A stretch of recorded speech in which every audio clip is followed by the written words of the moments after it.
messieurs, et bienvenue dans ce flash d'information. Et commençons par la célébration de Pakinou à Yamoussoukro, une fête pleinement vécue depuis dimanche dernier. Nous allons voir l'étape de Bossi avec notre reporter Franck Kouadio. Marmites et fourneaux, plus que jamais mis à contribution cette semaine pascale. Des femmes depuis tôt le matin préparent la nourriture. Sur la place du village de Bossi, l'ambiance est montée d'un cran.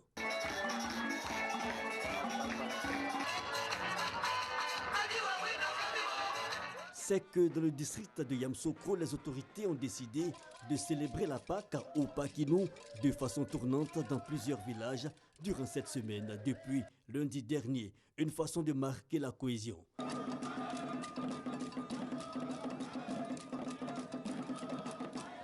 À l'étape de Bossi, un des plus gros villages du district, l'ambiance est multiforme.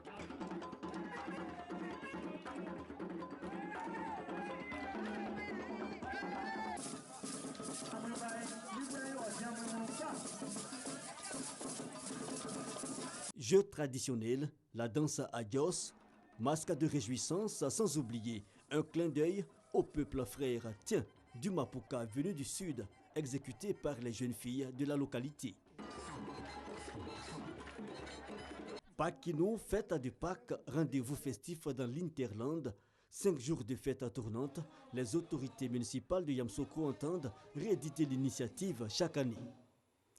Allez, toute autre chose, les ministres des Finances, les gouverneurs de banques centrales et les présidents des institutions régionales de la zone franc ainsi que le ministre français des Finances et le gouverneur de la Banque de France se sont réunis hier ici à Abidjan. Ils ont échangé sur le développement de la zone franc.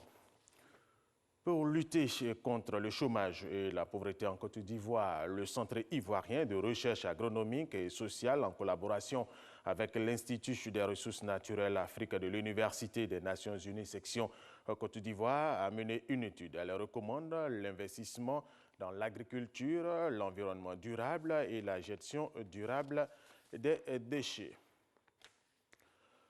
Les électeurs turcs sont appelés à se prononcer sur une réforme constitutionnelle transférant les pouvoirs à Erdogan. Le poste de Premier ministre serait supprimé. À quelques heures de ce référendum, les sondages annoncent des résultats serrés. Les militants ont jusqu'à 18 h ce samedi pour faire campagne. L'ouverture des portes des bureaux de vote aura lieu demain matin, dimanche. La Corée du Nord, qui célèbre aujourd'hui sa fête nationale, jour de naissance du père fondateur de ce pays, se dit prête à répondre par le nucléaire à toute attaque nucléaire, alors que le président américain Donald Trump a promis de traiter le problème nord-coréen face à la tension. Les vols de la compagnie aérienne publique Air China entre Pékin et Pyongyang seront suspendus à partir de lundi. Et nous allons terminer avec cette information. Au moins 90 combattants ou partisans du groupe État islamique ont été tués par la méga-bombe américaine larguée pour la première fois jeudi dernier contre des positions de l'État islamique dans l'est de l'Afghanistan. Mais le groupe État islamique a démenti avoir subi des pertes dans le bombardement américain. Voilà, c'est la fin de ce flash d'information. Merci de l'avoir suivi. Je vous retrouve à 13 h.